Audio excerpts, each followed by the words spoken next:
You're about to go on a radio safari through the Roosevelt Park Zoo in Minot. Radio Safari being brought to you by Dakota Square Arco, Rick's Jewelry, downtown Minot, and by Dakota Pawnbrokers. Welcome to another Radio Safari here at KHRT. I'm Jonas Nelson. Today we're talking with Jaimie, who is one of the avian keepers here at Roosevelt Park Zoo. So Jaimie, what is your job as an avian keeper?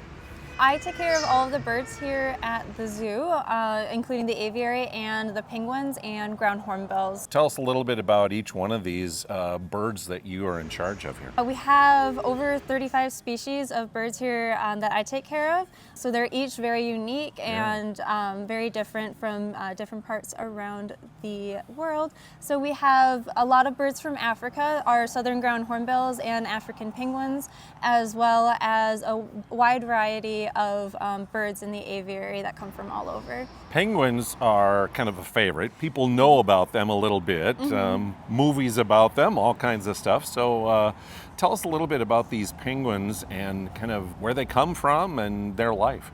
Yeah, so we have a bachelor group of 10 penguins, ranging from the ages of 9 years old to as old as 25.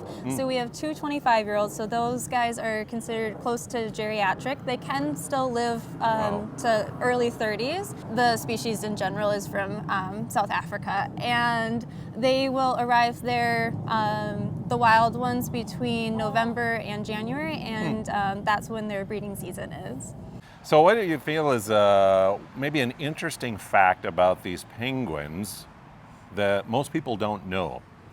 I really like to talk about their feathers and their color patterns. So they have an all-black back and a white tummy, which is similar to like great white sharks have a darker back and a whiter stomach. So that's when they're swimming in the water, if a predator were to look down at them and they're below them, you won't be able to see them because the black matches the darkness of the water. And same when you look up, the white matches the sky.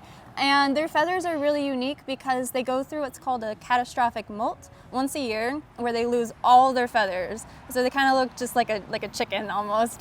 So they lose all their feathers all at once, and it starts from the bottom up.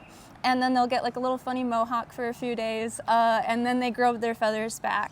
And that process is about a few weeks, and during that, right before it, they'll gain a ton of weight. So Hugh is usually about 3.1 kilograms, and during his molt, he's about 4 kilograms, so that's a lot heavier.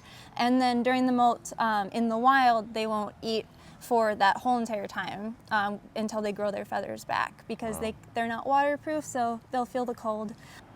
So Jaimie, how did you get interested and started in this kind of a job?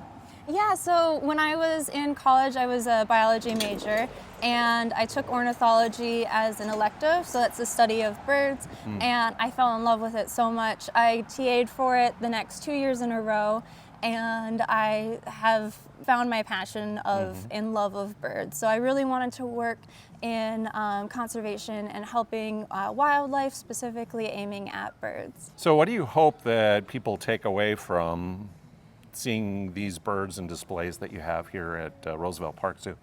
Yeah, I hope that they're able to connect with everybody's unique personality, because each bird, no matter how small or how big, has such a wonderful personality, and they're so unique, ranging from even within species as well. And I think that it's just so wonderful for people to be able to connect on a personal level with a lot of the birds in the aviary and outside the aviary. All right, very good. Again, Jaimie is one of the avian keepers here at Roosevelt Park Zoo. Thank you for taking time and filling us in on your area today. So thank you for having me. Join us again next time for another Radio Safari here at KHRT.